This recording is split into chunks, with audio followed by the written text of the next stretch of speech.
Hi everybody. We're just making sure, forgot to comb my hair, sorry. Making sure that everything is working, thanks to Joelle and Marlene. And we have a mixture of questions tonight.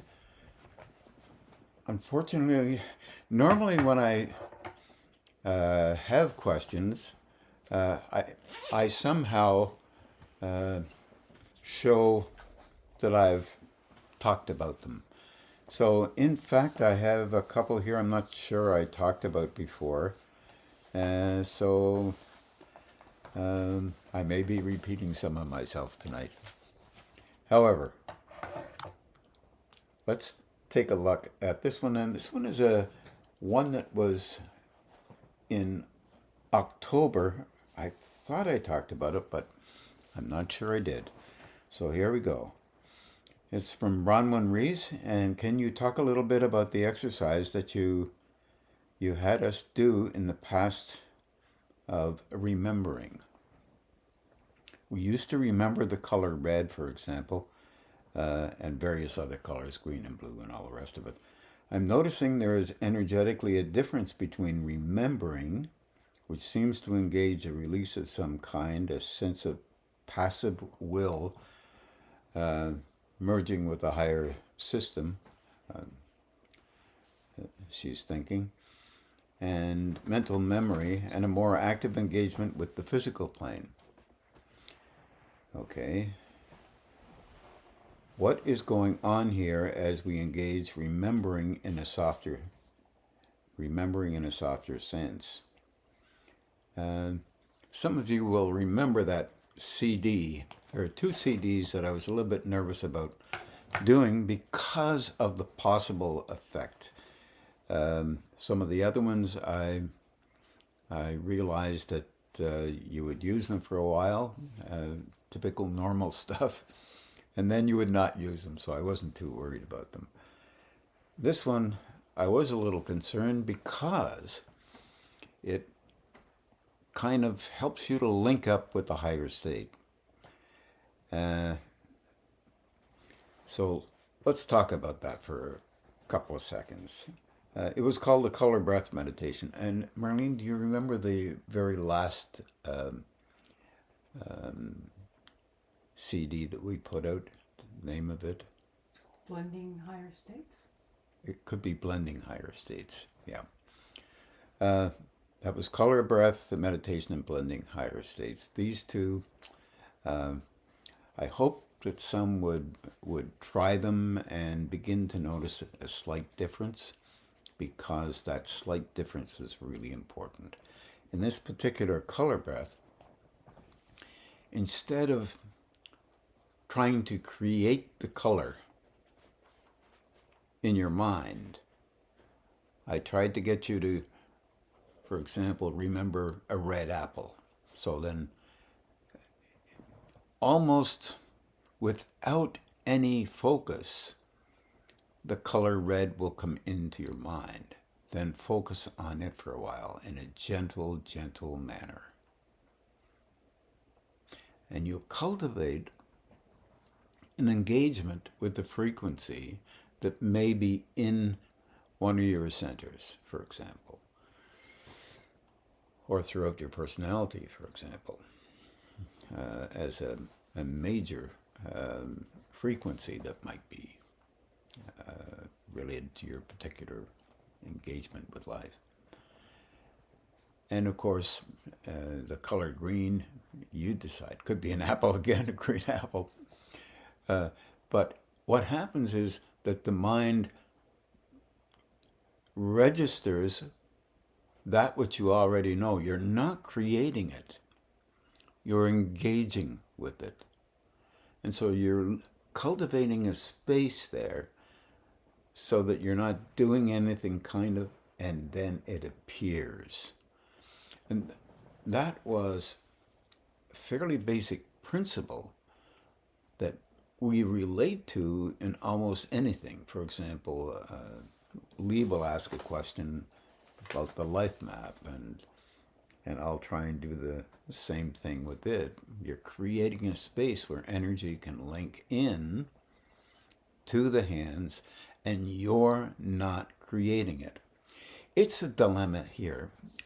In our world, we tend to attempt to control what we're focusing on. And that's okay, but it's not what we're trying to get to. In a kind of a way, you're preparing yourself to let go a bit so that you can notice something. You're observing it when it appears or engages either in your head or in your body or in your hands, wherever it may be. So what you're really basically trying to do is make a space, a quiet space, anywhere in the system or around the system, so that you can notice something that isn't accessible. You're not going to assess something, you're going to notice something. And this is really, in a kind of a way, we do that from time to time. But when we notice something, we automatically construct an idea that relates to what we're noticing. Oh, this means, or that means, or this means.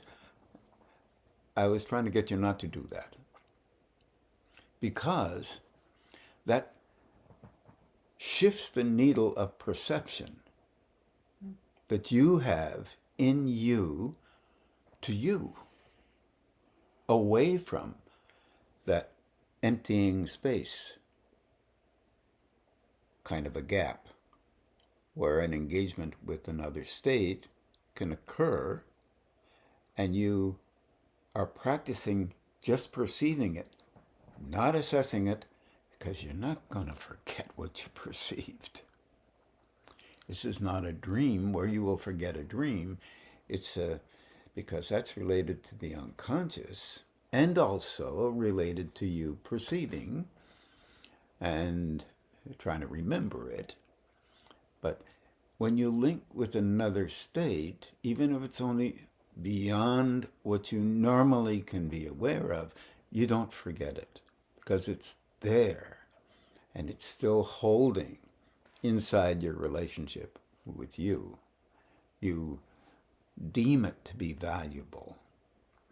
In fact, you're learning how to perceive in an empty, quiet space something that may occur either in you or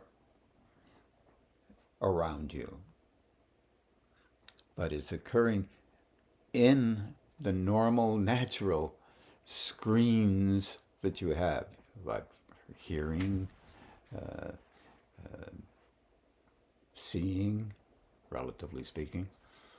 And it can be there and gone, and you still remember it because it's linked to another state. So that was the purpose of that color breath. The purpose of the other one was to allow you to stimulate that brow center and link it. You breathe in, for example. You reach out with your mind to a space in front of your brow, and you take a breath in, and you draw your attention out behind the back of your head, out there a couple of feet or so, and then you draw your attention down through the neck into an area out here in front of the chest. If you have done it often enough, you know there's something else that happens. There's a reflex inside of you that draws it right through the chest and out the back. Then you pull it back through the neck, up behind the head, and out through the brow. It's kind of a reflex that you'll have. You'll want to do something relative to your personality. But even doing this first aspect of it will start engaging these centers in a way that is slightly different than how you control things. So here's how you would do that. You become aware of a space. You draw the space in your mind as if it was just a gentle moving thing moving through you out a couple of feet behind you. You're aware of that. And you're not trying hard. You don't have to try hard. It's almost like no trying whatsoever. And then slowly moving through, just a gentle, soft thought out about 2 or 3 feet in front of your chest, and you can hold it there. Well, since you've already drawn your attention out and back and here, it's still there. And it's quiet because you didn't use your intensity. I'm going to get this right.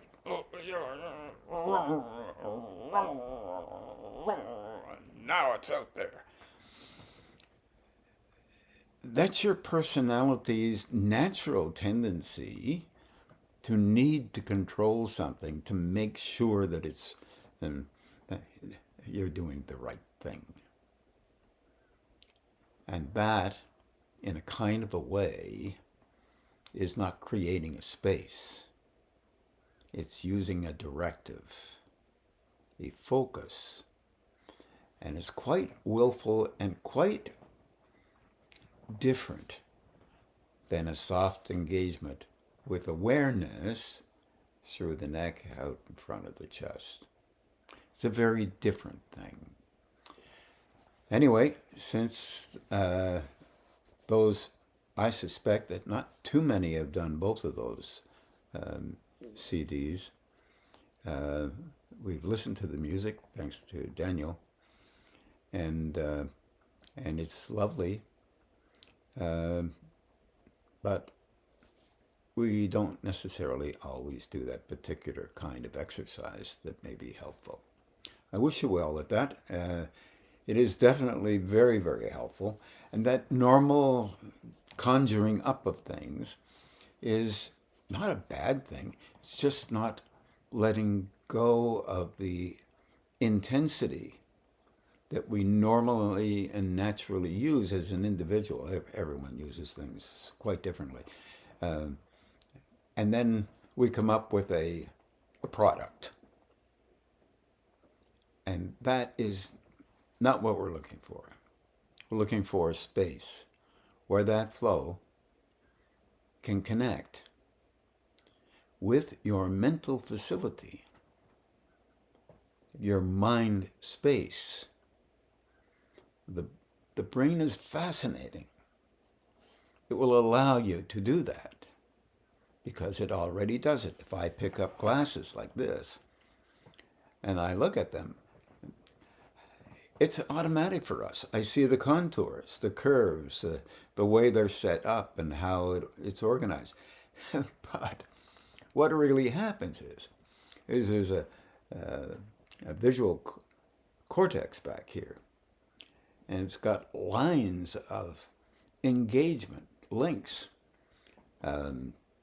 showing where and what it is. I know if this is glasses, it affects my hippocampus and my peripheral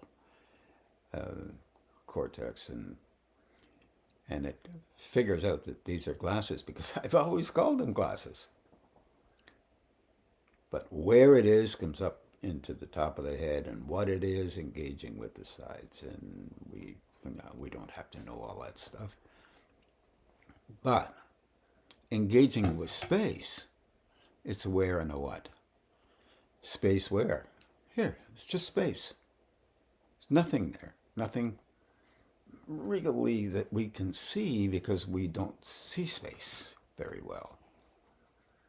Although if you look, there's big space there. Yeah, I see space. No, you don't see space. You see an empty place, which you will call a space.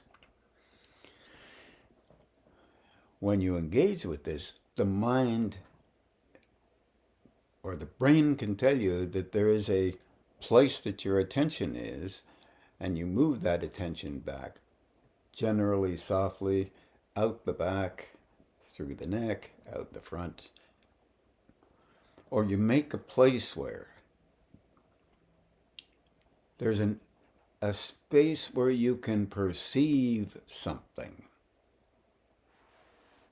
And that is that color breath. You perceive, you think of an apple, and suddenly red appears in your mind, your so-called mind. And you notice it. You can try to hold it. You don't have to. It will stay there for a while the more you practice it. Any of the colors. But what you're doing is cultivating a space through which you can allow a perception to be noticed by you. And that is a valuable thing. Very difficult for us because our focus is so easily deterred, because we're trained to have it deterred. Nothing negative about that at all. As a matter of fact, it helps us to survive. And this is a key thing to remember when you are growing internally. It's not a matter of getting everything clickety-clickety perfect. It's a matter of engaging, a willingness to go beyond the will of, or the cultivated sculpture of you and your environment. The other, and that will lead, of course, to the next question. I hope that's okay, Bronwyn. Let me know, and if you have other questions, don't worry. I might have missed one. Oh yeah, can you talk about the idea of perfect health record? It's the same idea. I said this a number of years ago, and sometimes I do repeat it. She says, is it a marking, an impeding of memory in some way, embedding of memory in some way? It's more like creating a place where, so you would say, perfect health record, and then after that, nothing.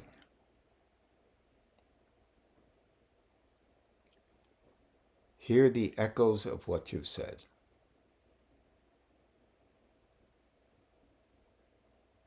Everything becomes quiet.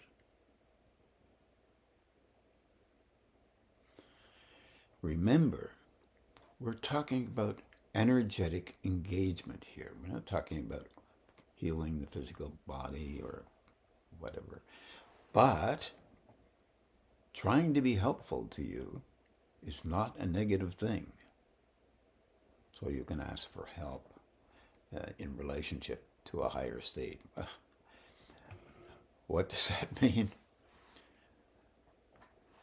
Your relationship with whatever you think it means. And that's a dilemma, because your personality will make sense and nonsense out of it. Because we have a great need to validate ourselves. There's nothing wrong with that. It's our species. It's how we have cultivated and learned things so that we can create a computer and make a chair and whatever it is that you think you need to make. But in this case, what you're trying to do is create a space where there is a link between these planes and other dimensions or other planes, whatever you want to call them. And your willingness to let go for a few minutes and attempt the best you can to let go of where you need to put your focus to be valued by you. That's tricky.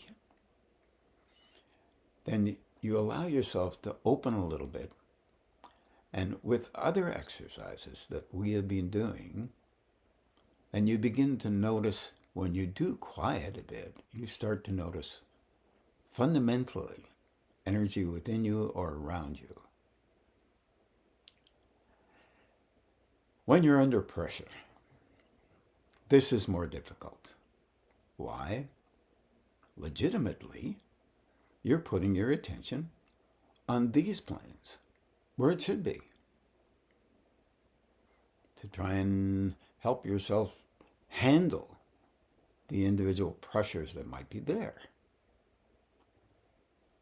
So you're trying to give yourself a little bit of time on your own, make an appointment with you, and try to give you some time to soften down the way you can and open up a little bit so that you can engage with other states. An attempt to do that, of course, is involved with meditation. And there are so many different kinds of meditation. Meditation is there so that you can cultivate a preparation for being able to handle energy coming in from a different dimension, letting those chakras be, or Zephyrat be, used for that purpose as opposed to only the purpose, and that's tricky, of engaging with your normal life. And it can be pretty strong, this business of life. It can be a little bit difficult from time to time. Remember, the personality is used to dictating what kind of intensity is needed for every level of circumstance, of course, circa how you have been experiencing life, being affected by others and your own experience. Attempting to understand that there is no negation in that, it's just what happens here on these planes, is not so simple, because our value systems are dependent upon continual replay of how we tend to be, so that we hold our personality images in a place that would be comforting to some degree, or security. It helps us to feel more secure. That works to some degree and doesn't work at other times. It's just the way it is. Any of us have lived any kind of life at all, we all know that. So, but it's very difficult to let go of the need that we have to regurgitate that value system, or a sense of the way we function, because it appears to be necessary. We just don't want to throw it out. And you should not throw it out, because it is necessary. But opening up allows you to perceive these things better than you could before. Now, what I'm talking about is perceive how you function. Yes, that's fine. But also to perceive when you do function and it touches you more, it bumps up your emotional disposition, your physical awareness, and your mental way of engaging with life.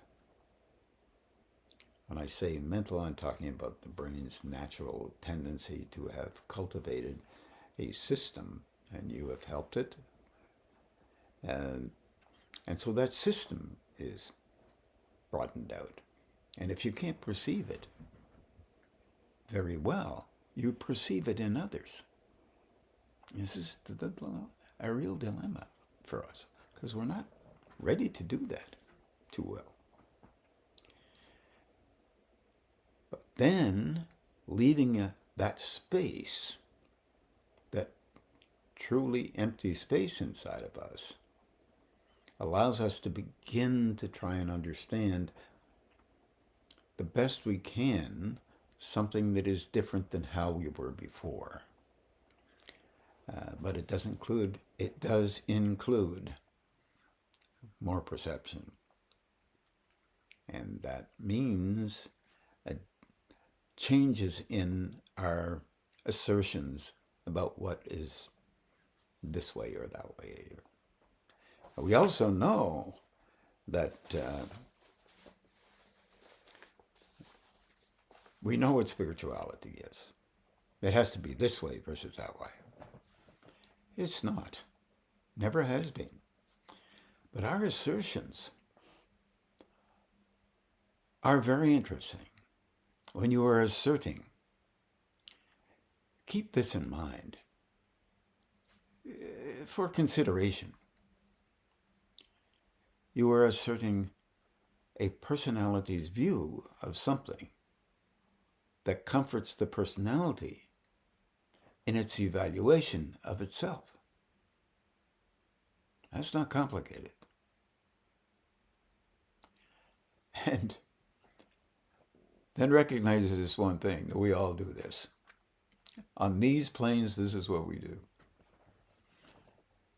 There's no room for anything else there in that one moment.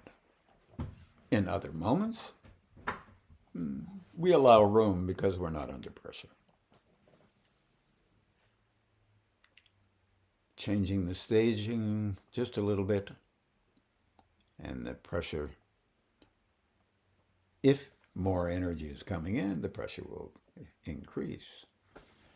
It is doggedly important to recognize that that is so you can really allow yourself, personally, don't tell anybody else, learn how to soften down in those situations.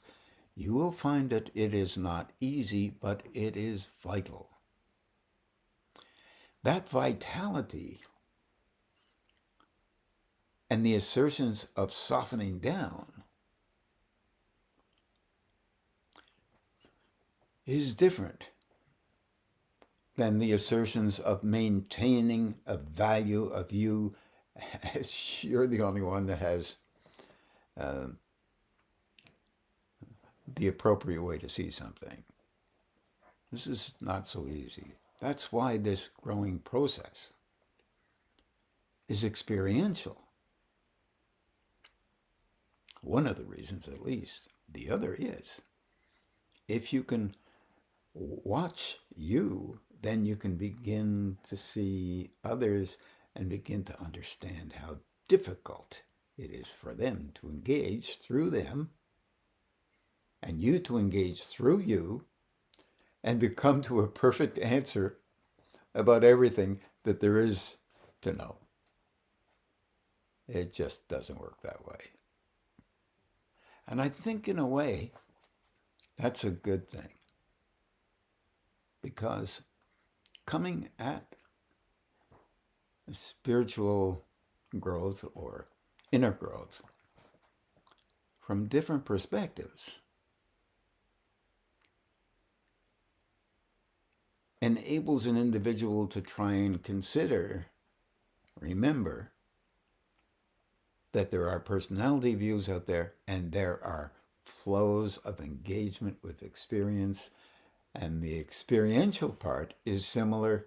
The dialogues related to personalities, points of view, not very similar, although you can get a bunch of similar ones. Test it yourself. Don't believe me. Check it out. And you'll see how difficult it must be when there's this necessary alignment business that goes on in relationship to what higher states are. It's not so simple. Lee asked this question. I am feeling that I truly have no clue what I'm actually asking for when I do the life map. Uh, okay. How do I ask for what I cannot begin to grasp? To be of service while feeling increasingly called upon to deal with mundane circumstances amidst the intensification or the intensifying swirl of life on earth. You betcha. It's a hard one. But if you have an idea in your mind that there is a possibility of inner growth, I think you can deal with that. You don't have to know what it is, because if you have 150 books on the subject, you'll have another, let's say, 100, at least 100 different ideas. Choose one if you need to. You already have one. It's nobody else's, it's yours. Talk to yourself about that one. I have one that relates to energy. So that's mine, so I talk about that all the time. I have my own experiences, you have your own experiences. Don't forget those. When you had the smallest experience in this, don't forget it. Engage with it. You've already cultivated ideas. And I'm talking not only to Lee here, I'm talking to everybody. Anybody. Don't care who it is. You've already constructed ideas around that experience. No matter what it is. If it has kind of a spiritual sense for you, okay. If it has a creativity sense for you, okay. If you have built a story around it relative to an idea that you have in your mind that you believe is valuable for you, okay. Those ideas that you have are the ideas that are created by your personality. It's the way it works. Root, gonad, solar plexus, making sense of this whole nature of existence. Add whatever you want to it. Science, yeah, I don't care what it is. But remember, it's created by your personality or the personality of others.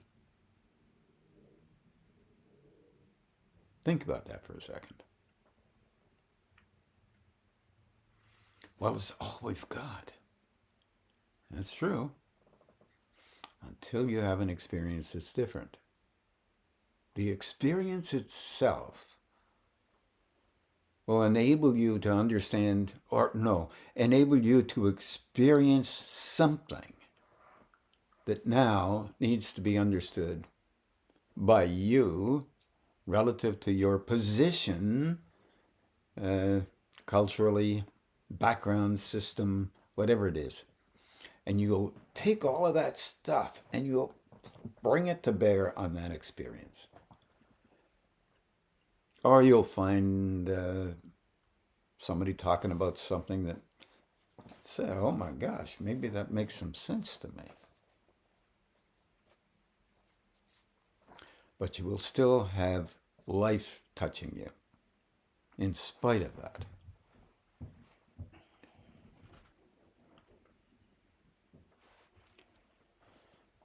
You'll have you reacting to whatever it is in you that makes you feel vulnerable. Vulnerability will be physical for some, not doing too well with the physical bodies. Some it will be emotional. And that's difficult to handle too. Some it will be trying to make sense of ideas. Absolutely That's where everybody can be. No negation there. That's normal. With some, it'll be the personality way of asserting that this is the only way it can be, and that's it. That's what we do here. It makes us feel as if we touched on something that makes us valuable. It can be anything. From the most insignificant thing to the most significant thing. In all of that,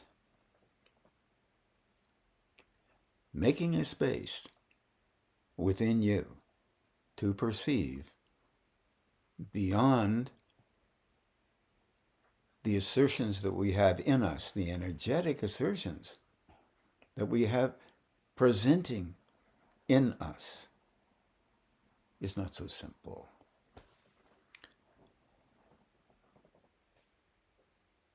But it is possible to be aware within you, all around you, within distances of energies that come into us for a purpose that relate to nothing that we understand very well. This is why it's often called inner growth. This is often what some folks have some wonderful inner experiences that are so peaceful, but they're not all the time. But they do occur. And are you allowed to have those things happen to you? Absolutely. Will you reflexively think you're more superior than anybody else? It could happen, but it's not real. It's just an experience. So you can engage with something that relates to inner development, spiritual development.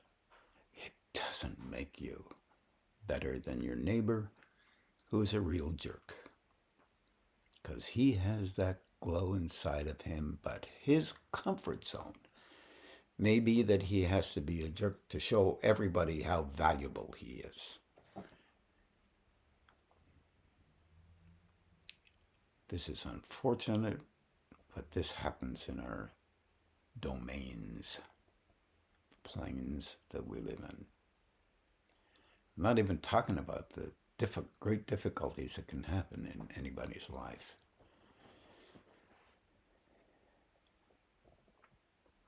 But when you're doing the life map, you're doing the same thing as we were talking about before in Bronwyn's question. You're creating a system. You can use your hands, turn them on, leave them there in front of your chest. See if you can perceive any energy whatsoever in between. So you say, oh yeah, I perceive a lot of energy. Okay, well, don't tell me about it, just tell you about it. Then, if you create a simple vortex, all that means is both hands have energy operating through them and they begin to flow. The details of how they flow, unimportant, in my opinion. Lots of people, in their opinion, they want details about, is it going this way? Is it going that way? What kind of energy is coming in? Okay, it's the kind that can operate through you for a purpose that might be helpful to another. When you do that, if you're asking for help, even for you, just ask. Because that flow you did not create by putting your hands up there. It stimulates these systems to open so another state can have energy operate through them Yes, you can stimulate and transmit one hand to another. But if you're asking help for another person in the way that they may need the help, not your will, but something that actually may be truly helpful to them no matter what, then you don't want to transmit what you think the help is. Well, there's another way to look at that. And many people have it. Cultivate what you think that help should be. Think of them and try to send peace and love to them. I don't do that. I don't do that because I have a real clear view of parts of how I am. I'm not always peaceful. I'm not always loving, except that I am. I engage with life as you do, and you love to engage with life that way, and I like to engage my way. That is a kind of loving. But I do know that energy, as the hands open, no matter whether it's the brow opens or the throat opens or the heart opens, the solar plexus, root, or gonad center opens, energy will operate through these centers for a purpose related to a higher state if those centers are open a little bit beyond the domain of these planes. And that's the realization that makes it difficult for us because we want to be in charge of this. We really don't want to see somebody have an increase in their love of what they're doing that's hurting them. But that can happen, and actually does. It's certainly not comfortable. And I hope it never happens to anybody. But in our relationship with our personalities, we actually go slowly through how we think we need to be until we don't think that way anymore. Or we do something different. And all of these times, this is not so easy for us. So I'm just trying to make a case for not trying to transmit energy related to what you think they need. I do ask for help. Lee asked this honest question, honorable question. How do I ask for what I cannot begin to grasp?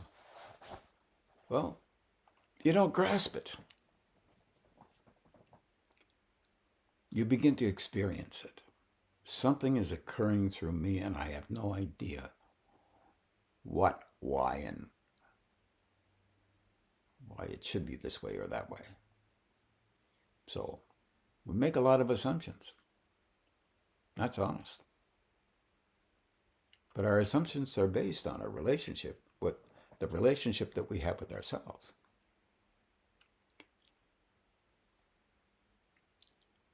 So in those moments where you ache to be of help to another, because you're a loving being and a service being, trying to be as honest as they can.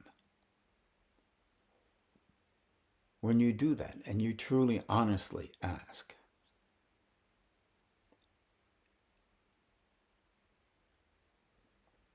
it comes in a kind of a way because you're so sincere. It comes through the heart of any center that is operative within you for a purpose that relates to what might be helpful to another. Just don't try to influence it the best you can. That's my view. There are other views, and we will have to grow through many views, including mine. And there are so many still personality-focused views, and that is the nature of how we function. I don't see that as negative. I just see that as that's where we are. Because we're highly in great need, honestly, to be recognized by ourselves as doing the right thing, or the right thing according to us. Do what you can. Okay.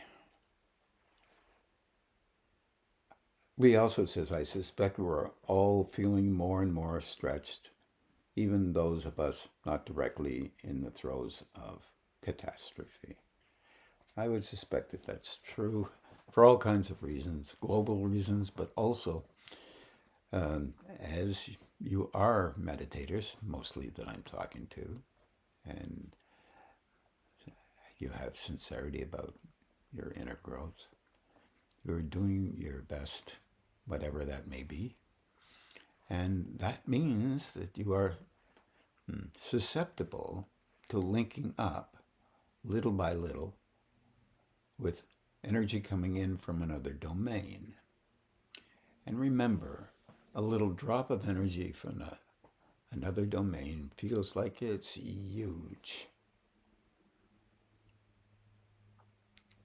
And it's because our system isn't yet fully prepared to handle more than subtle drops. But it is growing as these things happen, as these drops occur, or this flow increases just a little bit.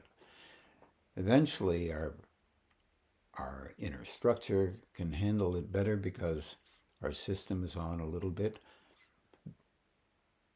Encouragingly enough, right involved with the personality, these root gonad solar plexus structures, are always the subtle opening of the upper centers.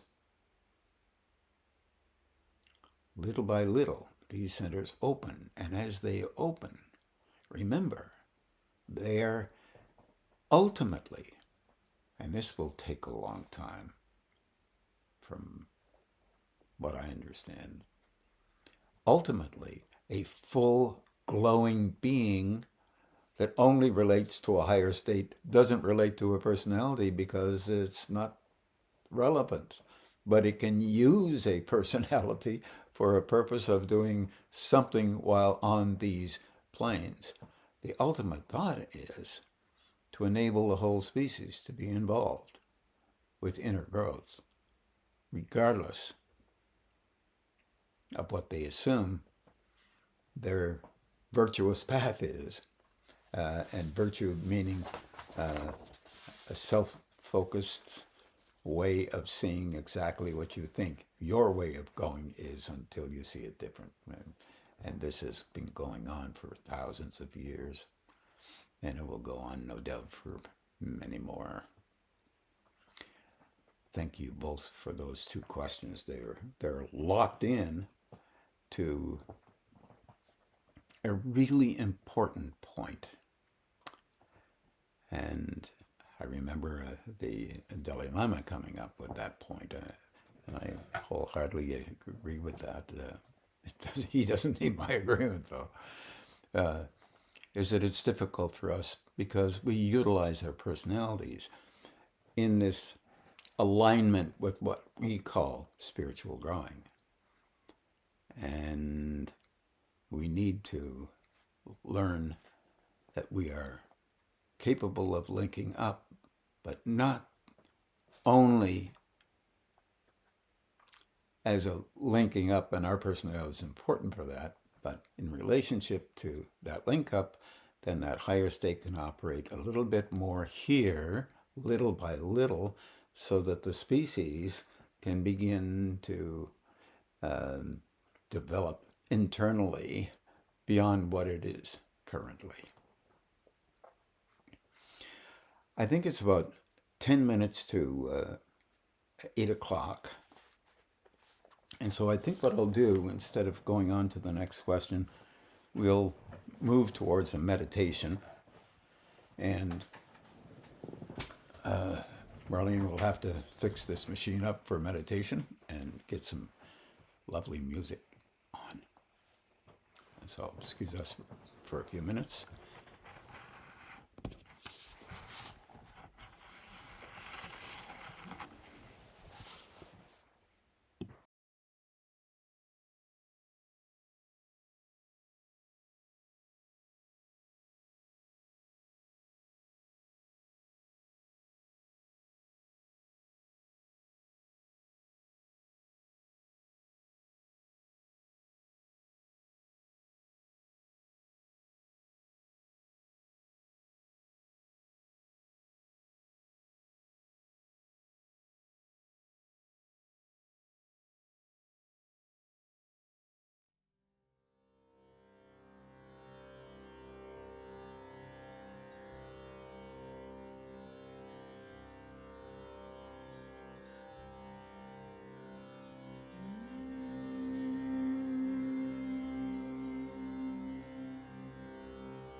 रत्नैः कल्पितमासनं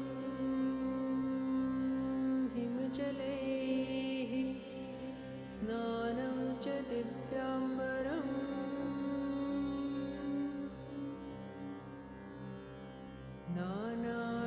नानारत्नविभूषितं मृगमदामोदाङ्कितं चन्दनम्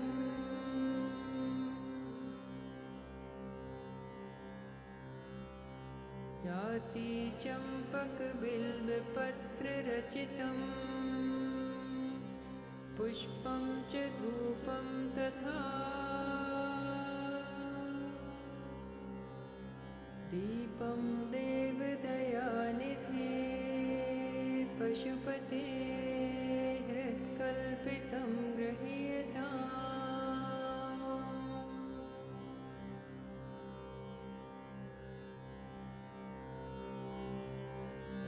सौवर्णेन नवरत्नखण्डरचिते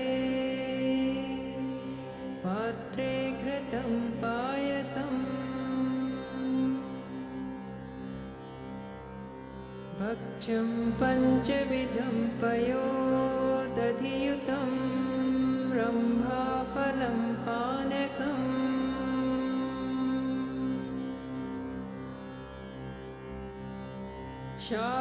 शाकानामयतं जलं रुचिकरं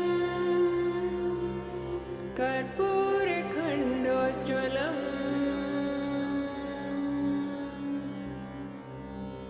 ताम्बूलं मनसा मया विरचितं भक्त्या प्रभो स्वीकुरु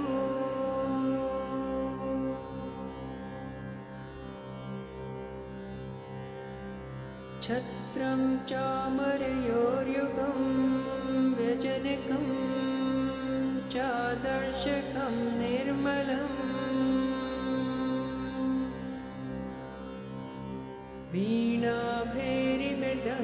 वीणाभैरिमृदङ्गकोहलकला गीतं च नृत्यं तथा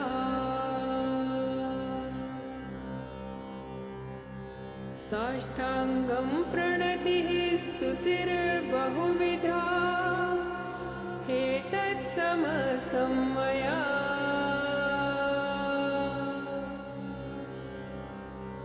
सङ्कल्पेन समर्पितं तव विभो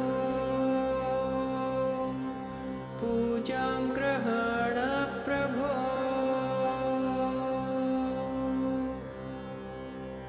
आत्मा त्वं गिरिजामते सहचराः प्राणाः शरीरं ग्रहम्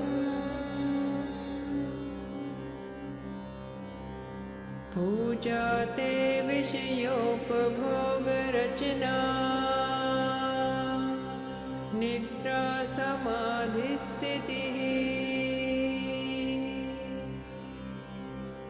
सञ्चारः पतियोः प्रदक्षिणविधि स्तोत्राणि सर्वा गिरो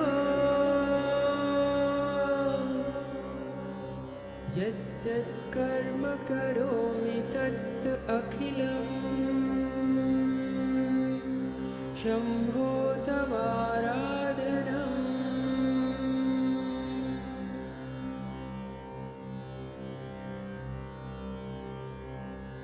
करचरणकृतं वा कायजं कर्मजं वा श्रवणनयनजं वा मानसं वा पराधम् विहितमविहितं वा सर्वमेतच्छमस्व जय जय करुणाब्धे श्री महादेव शम्भो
न तातो न माता न बन्धुर्न दाता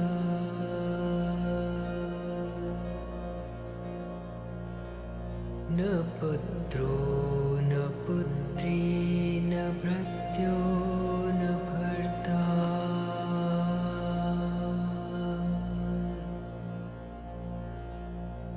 न जाया न वेद्या न वृत्तिर्ममैव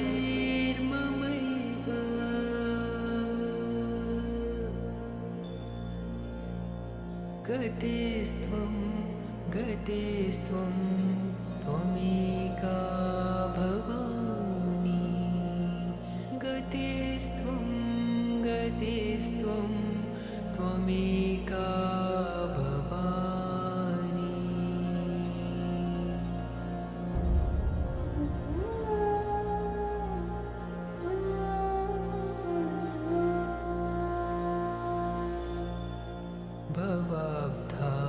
भवाब्धावपारे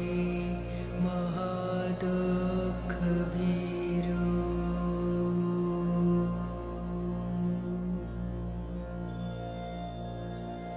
प्रपात प्रकामी प्रलोभी प्रमत्ता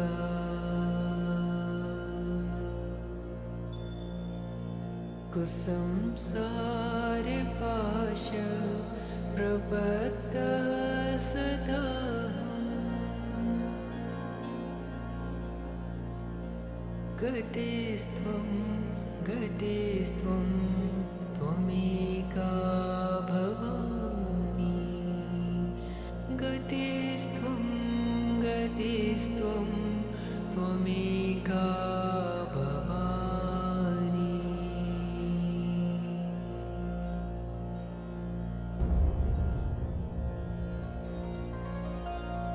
न जानामि दानं न च ध्यानयोगम्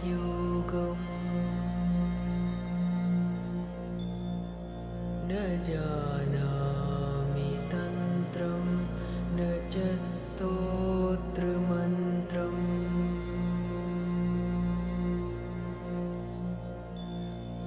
न जानामि पूजां न च न्यासयोगम्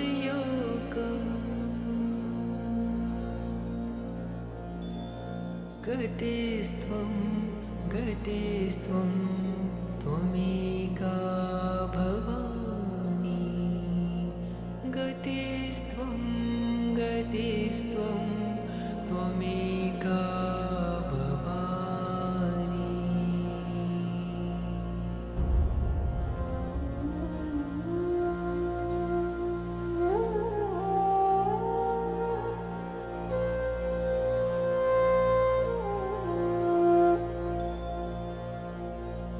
न जानामि पुण्यं न जानामि तीर्थम्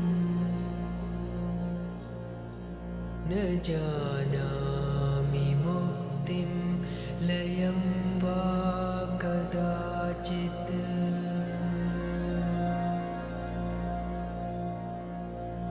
न जानामि भक्तिं व्रतं वापि माता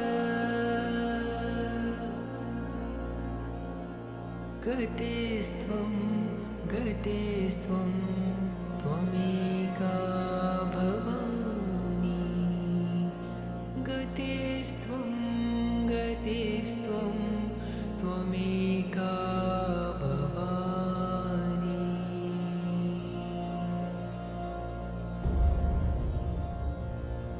कुकर्मी कुसङ्गी कुबुद्धि कुदास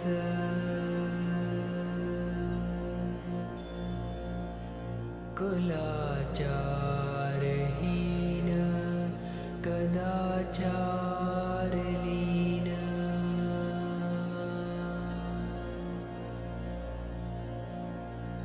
कुदृष्टि कुवाक्य प्रबन्ध सदाहम्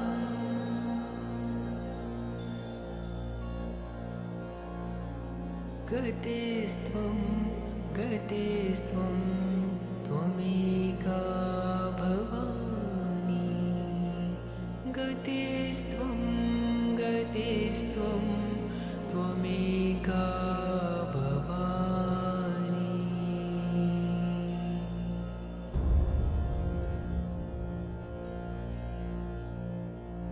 प्रजेशं रमेशं महेशं सुरेशं दिनेशं निशीथेश्वरं वा कदाचित्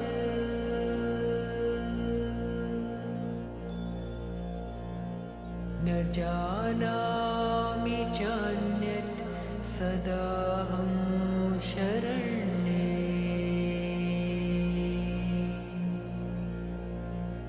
गतिस्त्वं गतिस्त्वं त्वमेका भवानि गतिस्त्वं गतिस्त्वं त्वमेका भवानि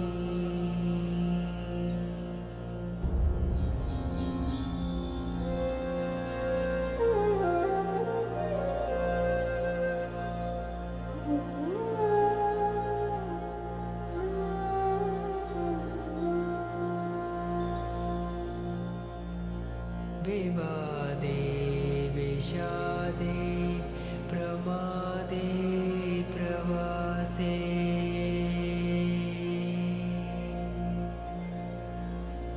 जले चानले पर्वते शत्रुमध्ये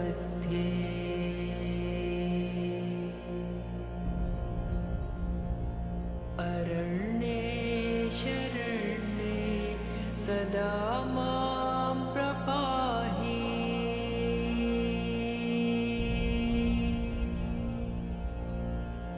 गतिस्त्वं गतिस्त्वं त्वमेका भवानि गतिस्त्वं गतिस्त्वं त्वमेका भवानि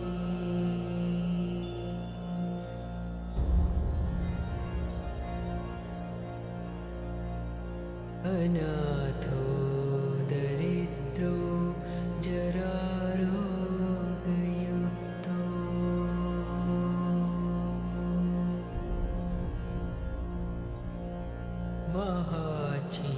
महाक्षीणदीन सदा जाड्यवक्त्रा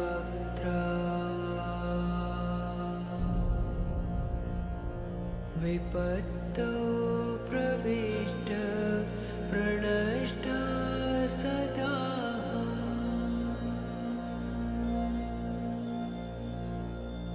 गतिस्त्वं गतिस्त्वं त्वमेका भवानि गतिस्त्वं गतिस्त्वं त्वमेका भवानि गतिस्त्वं गतिस्त्वं त्वमेका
शिवोऽहं शिवोऽहं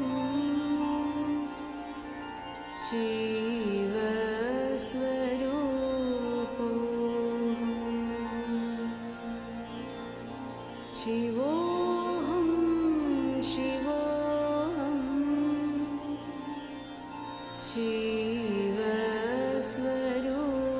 शिवस्वरूपोऽहम् नित्योऽहं शुद्धोऽहं बुद्धोऽहं मुक्तोऽहं नित्योऽहं शुद्धोऽहं बुद्धोऽहं मुक्तोऽहं शिवोऽहं शिवोऽहं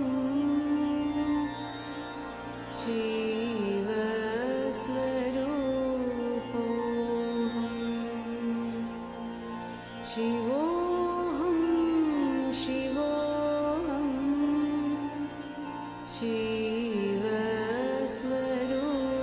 शिवस्वरूपोऽहं नित्योऽहं शुद्धोऽहं बुद्धोऽहं मुक्तोऽहं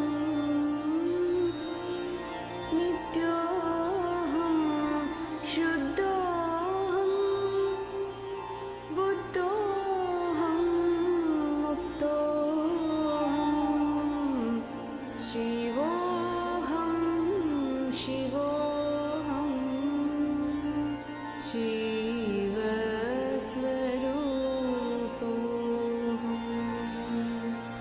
शिवोऽहं शिवोऽहं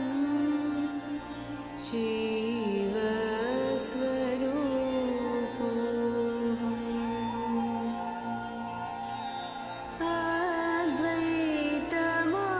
अद्वैतमानन्द रूपं अरूपम्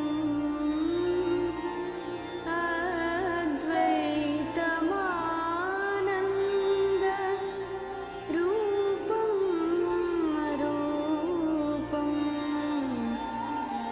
ब्रह्मोऽहं ब्रह्मोऽहं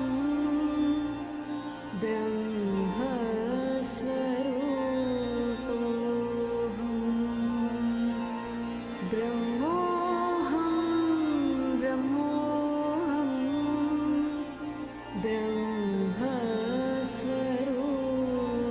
ब्रह्मस्वरूपोऽहम् चिदोऽहं चिदोऽहं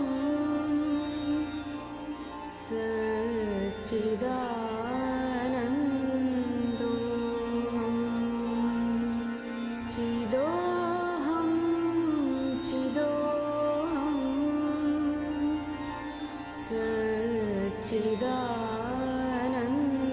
सच्चिदानन्दोऽहम् शिवोऽहं शिवोऽहं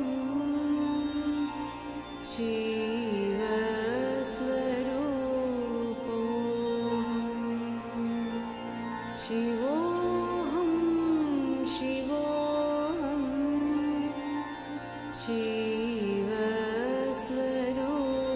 शिवस्वरूपोऽहम्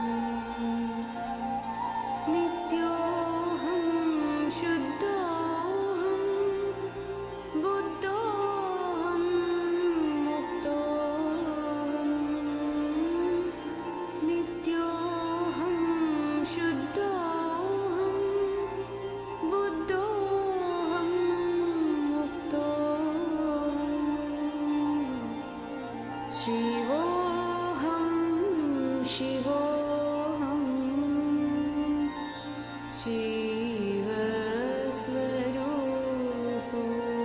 शिवस्वरूपोऽहम् शिवोऽहं शिवोऽहं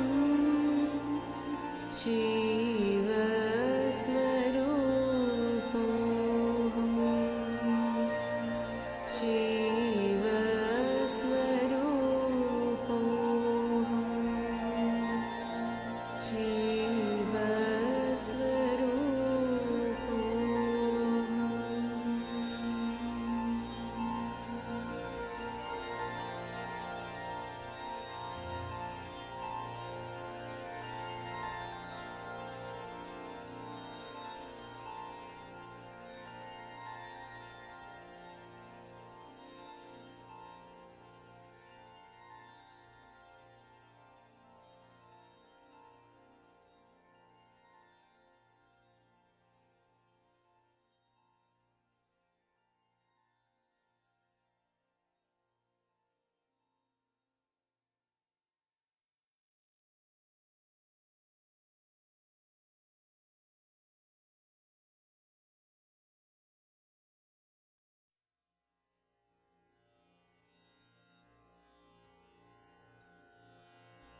मनोबुद्ध्यहङ्कार चित्तानि नाहं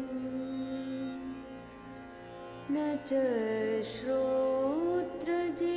श्रोत्रजिह्वे न च घ्राणनेत्रे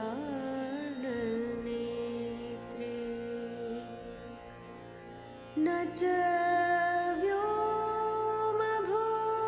व्योमभूमिर्न तेजो न वायुः चिदानन्दरूपः शिवोऽहं शिवोऽहं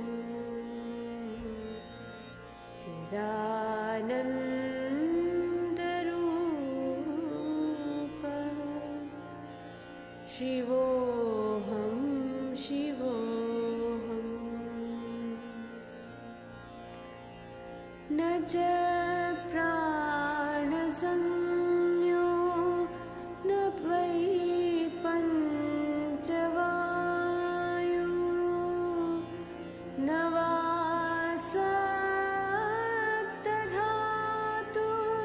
न वा पञ्चकोश न वाक्पाणिपादं न चोपस्तपायु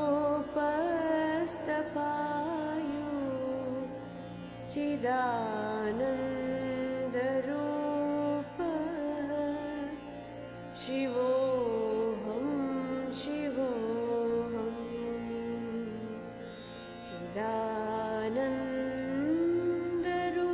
चिदानन्दरूपः शिवोऽहं शिवोऽहं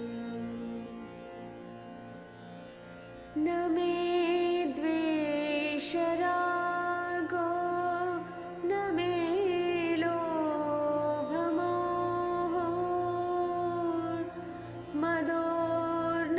मदोर्नैव मे नैव मात्सर्यभावः न धर्मो न चार्थो न कामो न मोक्षः चिदानन्दरूपः शिवोऽहं शिवोऽहं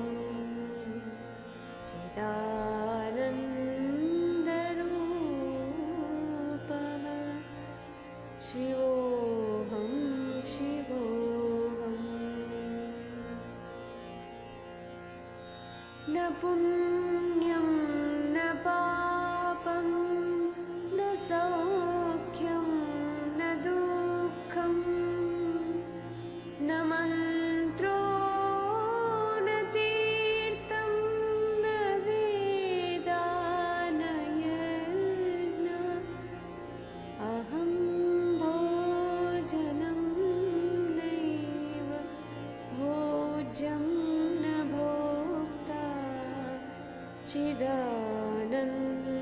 चिदानन्दरूपः शिवोऽहं शिवोऽहं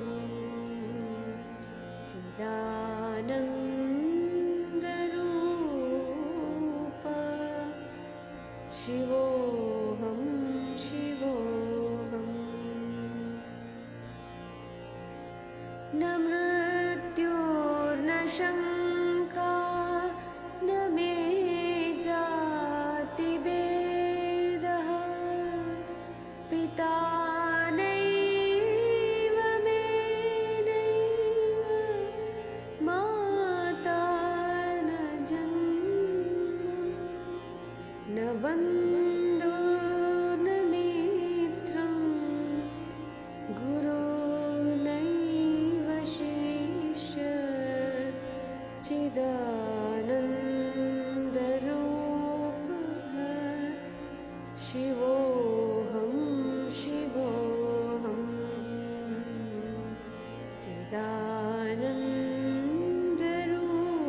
चिदानन्दरूपः शिवोऽहं शिवोऽहम् अहं निर्विकल्पो निराकाररूपो विभुत्वाच्च सर्वत्र सर्वेन्द्रियाणां न च सङ्गतं नैव मुक्तिर्न मेया चिदानन्दरूपः शिवोऽहं शिवोऽहं चिदानन्दरूपः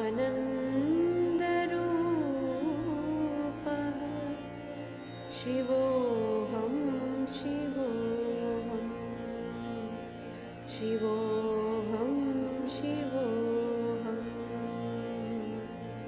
शिवोऽहं शिवोऽहम्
ब्रह्ममुरारिसुरार्चितलिङ्गम्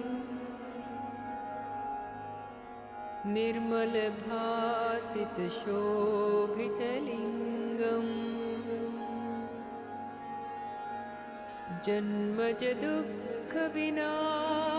जन्मजदुःखविनाशकलिङ्गम् तत्प्रणमामि सदा शिवलिङ्गम्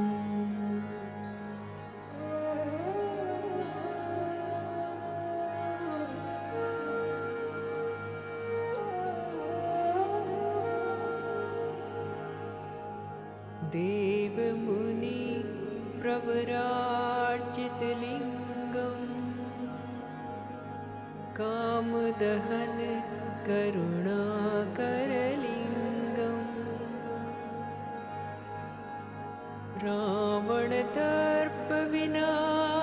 रावणदर्पविनाशनलिङ्गम् तत्प्रणमामि सदा शिवलिङ्गम्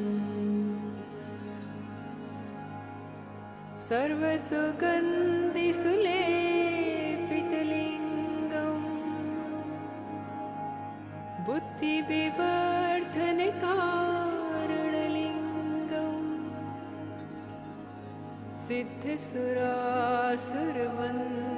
सिद्धसुरासुरवन्दितलिङ्गम् तत्प्रणमामि सदा शिवलिङ्गम्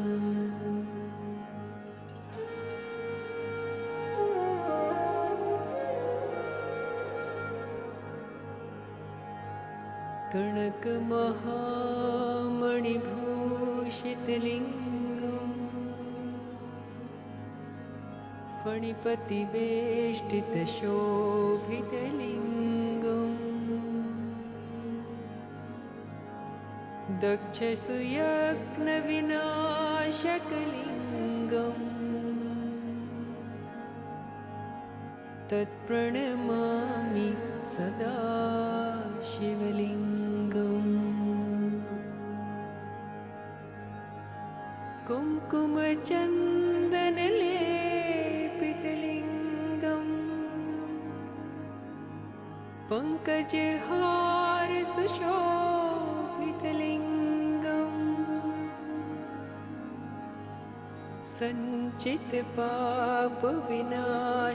सञ्चितपापविनाशकलिङ्गम् तत्प्रणमामि सदा शिवलिङ्गम्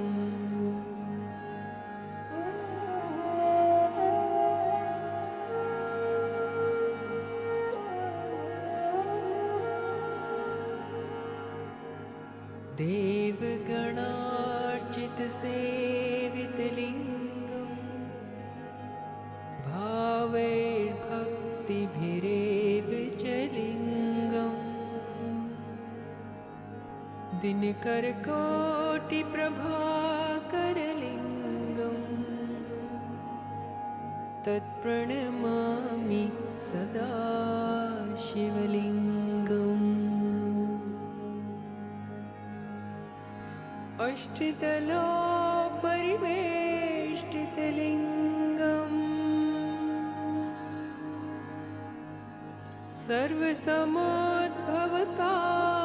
सर्वसमोद्भवकारणलिङ्गम् अष्टतरेत्रविनाशकलिङ्गम् तत्प्रणमामि सदा शिवलिङ्गम्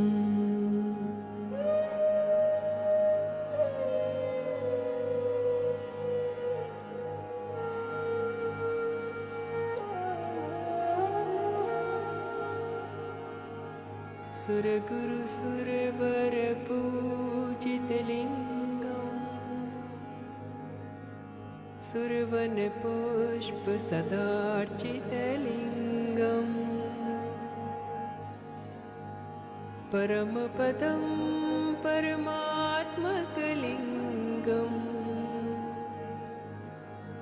तत्प्रणमामि सदा शिवलिङ्गम् तत्प्रणमामि सदा शिवलिङ्गम् तत्प्रणमामि सदा शिवलिङ्गम्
And now we'll just begin to do the balancing and grounding on your own.